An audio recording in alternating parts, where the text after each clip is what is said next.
And you have every single person in his life, not only the exes, but his children. They all say the same thing, that he's a pathological liar. When somebody says something like every single person in their life, it's easy for me to dismiss them.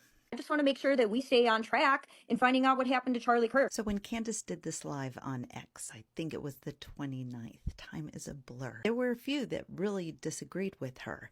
One thing they all agreed on is they didn't feel like they were getting straight answers and almost resented being in the position that they had to investigate this because it shouldn't be so complicated. And they want to know the truth because they cared about Charlie.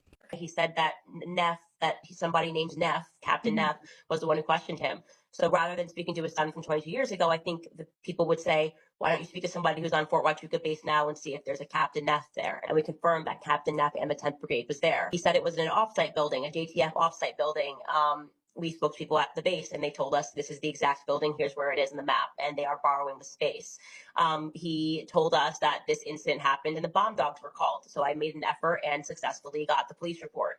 That's how we verify whether or not he's a pathological liar, by verifying what he said. Candace made the point a few times that in looking at this situation or other investigations that people can throw kind of this mud, she would refer to it, out there just as a distraction. Mitch obviously had bad relations with his ex, wasn't in touch with his kids. If the kids only got information on him from their moms, it's going to be very slanted. I'm not doubting that was their experience. Although the character of the witness can be important. When somebody says this is the situation and it's proven and it draws light onto somebody else, you still look into that other person. In this case, it brought to light some questions that need to be answered. Also, and I'm not going to claim to know all the details here, but it seemed that there was a big difference in integrity in his personal life and integrity that he displayed during his military career.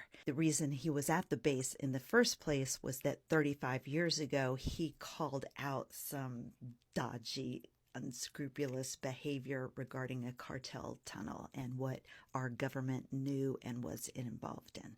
All that is on her podcast. That's the problem with Turning Point thus far. Yeah. And they could put a lot of things to rest, but they keep gaslighting. I appreciated hearing these podcasters, and it was my intention to put up pictures of who they are, but I'm tired and don't feel like it now.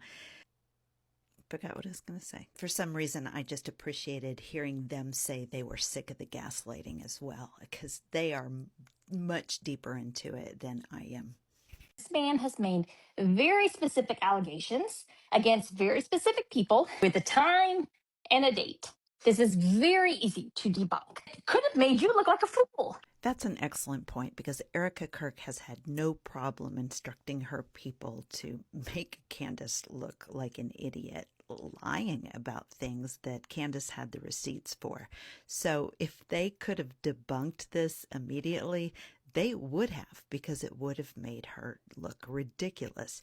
Instead, they had to go after this guy's character by talking to exes and his children. Not a good look. 2 weeks out. And these people are, again, using random YouTubers, funneling weird, bizarre alibis, kind of quasi non-denials through these weirdos. All you have to do is say straightforward, I was not there. This is not complicated. You answer it. You just do. I'm so sick of this pretending like, well, I don't have to answer all this crap. Right. No, actually, you do. Because you guys have been weird about everything from the get-go. I know all of the, shenanigans that they've been involved in. I don't know what she's referring to there. If you do, please comment. But when I heard about this originally, I was like, yeah, that sounds about right. I don't know who that is, and I might regret saying this, but I like her, at least in that moment. I have no idea what her opinions are about anything else, but what she's saying right there, I agree with. Charlie did not love Rob McCoy. That whole speech about him being his pastor, he had voiced his concerns about Rob McCoy. And so again, the broader consideration here is that Turning Point USA is just telling a lot of lies. And you don't tell a lot of lies. The whole world got behind Turning Point USA when Charlie got shot. There wasn't a single person who was not rooting for Turning Point USA on September 11th. Okay. And not everybody was like. And now we're at a place where it actually feels like the whole world is rooting against Turning Point USA. People online are not liking Erica.